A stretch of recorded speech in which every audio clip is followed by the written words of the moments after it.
कहानी एक ऐसे आदमी से शुरू होती है जो कमज़ोर और बेहद गरीब है।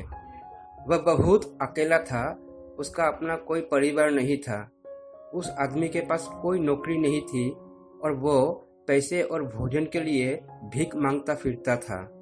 हर दिन सड़क पर पैदल चलने वालों से निवाला और पैसे मांगने के बाद वो आदमी अपनी झोपड़ी के पास चला जाता था और अपनी दिन भर की सारी कमाई अपने बिस्तर के पास मिट्टी के बर्तन के अंदर रख देता था।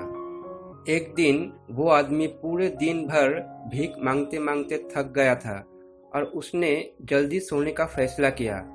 अपनी गहरी नींद के दौरान वो सपने देखने लगा। सपने में वो प्रचुर धन वाला एक धनी व्यक्ति था।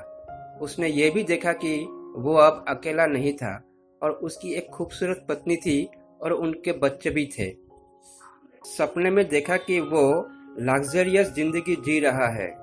उसके घर में भोजन की कोई कमी नहीं है, बल्कि खाने की मेज स्वादिष्ट दिखने वाले व्यंजनों से भरी हुई है। वो आदमी सपने में देखता रहा और उसने देखा कि उसके बच्चे उसकी बड़ी हवेली के चारों ओर खेल रही है।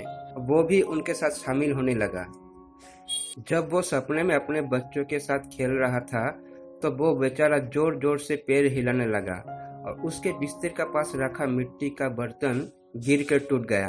वो आदमी चौंक कर उठा और उसे एहसास हुआ कि उसकी सारी दौलत एक सपना मात्र ही था। फिर उसने नीचे देखा कि उसका रात का खाना फर्श पर बिखरा हुआ था। गरीब आदमी का चेहरा उतर गया और वह भूखा और दुखी महसूस करते हुए फिर से सो गया। कहानी का नैतिक अर्थ यह है कि हवा में महल बनाना पर्याप्त नहीं है। हमें कड़ी मेहनत करनी होगी और स्थिति के अधिकतम लाभ उठाना होगा। उस गरीब आदमी ने अपनी जिंदगी गुजारने के लिए भीख का सहारा लिया। उन्होंने अपने आराम क्षेत्र से बाहर निकलने और नौकरी की तलाश करने या ऐसे अवसरों की तलाश करने की कोशिश नहीं की जो उन्हें सम्मानजनक जीवन दे सके। हालांकि वो इसके बारे में दिन रात सपना देखता रहा, जिसका उल्टा असर हुआ और रात का उसका सारा खाना बिखर गया। इसीलिए हमें ये याद रखना होगा कि यद्यपि दिन में सपना या रात में सपना देखना, जीवन में बड़े लक्ष्य रखना किसी भी तरह से कोई बुरा नहीं है, लेकिन उन लक्ष्यों को पूरा करने के लिए हमें प्रैक्टिकल होना जरूरी है।